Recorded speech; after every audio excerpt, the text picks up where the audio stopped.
Yun guys, Okay lang bali yan kasi pala kailangan yung natin. nakalipas na off namin. Kasama ko yung friend ko naka-camp sa Beirut para makita po natin at may pakita po sa inyo yung lugar na maganda po dito.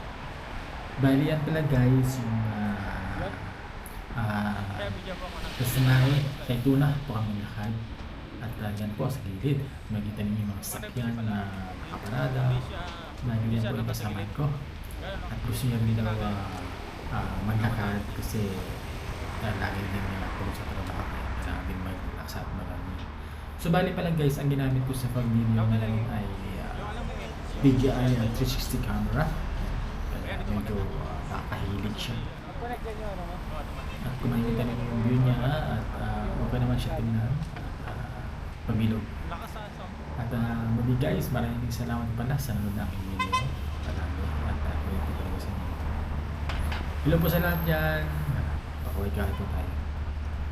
So na-testing ko po ulit sa pangulang pagkakataon ng aking DJI pamagawa po ng video na 16:9.